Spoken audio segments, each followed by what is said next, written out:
ഇത് കാശ്മീരിലുള്ള വേറൊരു സ്ഥലം സോനാമാർഗ് എന്ന് പറയും. സോനാമാർഗ് എന്ന് പറയാനുള്ള കാരണം എന്താണെന്ന് വെച്ചാൽ, സോന എന്ന് പറഞ്ഞ ഗോൾഡ്, അതായത് മലമുകളിൽ സൂര്യപ്രകാശം മഞ്ഞിലേക്ക് അടിക്കുമ്പോൾ ഉണ്ടാകുന്ന ആ ഒരു ഗോൾഡൻ കളറിലുള്ള സൂര്യരശ്മികൾ ഉള്ളത് കൊണ്ടാണ് സോനാമാർഗ് എന്ന് പറയുന്നത്.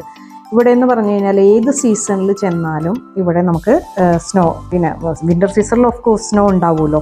ഈവൻ സമ്മറിലായാലും, ഞങ്ങൾ പോയത് ജൂണിലാണ്, സമ്മറിൽ ചെന്നാലും നമുക്ക് സ്നോ കാണാനായിട്ട് പറ്റും. മഞ്ഞ് കാണണമെന്ന് ആഗ്രഹമുള്ള ആൾക്കാർക്ക് യൂറോപ്യൻ കൺട്രീസിലൊന്നും പോകണമെന്നില്ല. ഇവിടെ പോയി കഴിഞ്ഞ് കഴിഞ്ഞിട്ട് ഞാൻ 0 പോയിൻ്റ് എന്നാണ് പറയുന്നത്, അവിടേക്ക് നമുക്ക് പോകാനായിട്ട് സാധിക്കും. കുറച്ച് മുകളിലേക്ക്, ഒത്തിരി മുകളിലേക്ക് പോകണം. അപ്പോൾ അത് വണ്ടിയിലും അതുപോലെ തന്നെ കുതിരപ്പുറത്തും കൊണ്ടുപോകും. വണ്ടിയിൽ പോകുമ്പോൾ ഒരു 3500-4000 രൂപയാണ് അവർ ചാർജ് ചെയ്യുന്നത്. പിന്നെ കുതിരപ്പുറത്തും പോകാൻ പറ്റും. ഞങ്ങൾ വണ്ടിയിൽ പോയി കുതിരപ്പുറത്ത് ഒരു പ്രാവശ്യം പോയി, തണ്ടലും പുറവും കഴുത്തൊക്കെ പോയ കാരണം പിന്നെ അതിന് ട്രൈ ചെയ്തില്ല.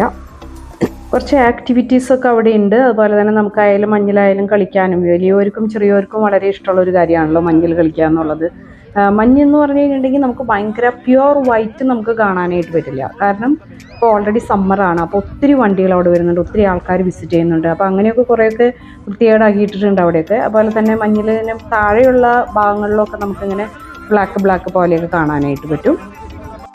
ഇവിടേക്കുള്ള റോഡ് എന്ന് പറഞ്ഞു കഴിഞ്ഞിട്ടുണ്ടെങ്കിൽ നിറയെ കുണ്ടും കുഴിയൊക്കെയാണ്. വണ്ടിയൊക്കെ നല്ല സ്പീഡിലാണ് പോകുക. അതുപോലെ തന്നെ സൈഡൊന്നും കെട്ടിയിട്ടൊന്നുമില്ല. നമുക്ക് ശരിക്കും പറഞ്ഞാൽ പോകുമ്പോൾ നമുക്ക് ചെറിയ പേടി ഉള്ളിലേക്ക് തോന്നും. താഴേക്ക് നോക്കുമ്പോൾ ഭയങ്കര, കാരണം അത്രയും ഹൈറ്റിലേക്കാണല്ലോ നമ്മൾ പോകുന്നത്. പക്ഷേ ചുറ്റിലും നല്ല ഭംഗിയാണ്. സ്നോ ഒക്കെ ഉരുകി ഇങ്ങനെ, അവിടെ സമ്മർ തുടങ്ങിയല്ലോ, അപ്പോൾ ചുറ്റും മലകളിൽ ഇങ്ങനെ സ്നോ ഉരുകി വരുന്നതും, അതുപോലെ തന്നെ സൂര്യപ്രകാശം അടിക്കുമ്പോൾ പല പല കളറുകളിൽ ഇങ്ങനെ കളർ ചേഞ്ച് ചെയ്യുന്നതൊക്കെ കാണാനായിട്ട് പറ്റും നമുക്ക്.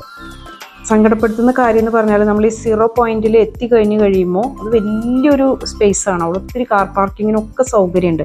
പക്ഷെ ഇതൊന്നും മെയിൻറ്റെയിൻ ചെയ്യാതെ, അതുപോലെ വേസ്റ്റൊക്കെ എല്ലാവരും അവിടെ ഇവിടെയൊക്കെ എറിഞ്ഞ്, സ്നോയിലായാലും ഒക്കെ എറിഞ്ഞിട്ടുണ്ട്. കുറേ പേര് കള്ള് കുടിച്ച് കുപ്പികളിടുന്നു. ശരിക്കും പറഞ്ഞാൽ ഇത്രയും ഭംഗിയുള്ളൊരു സ്ഥലം ഇതുപോലെ നശിപ്പിച്ച് കളയാണല്ലോ നമ്മൾ ആലോചിച്ച് പോകും.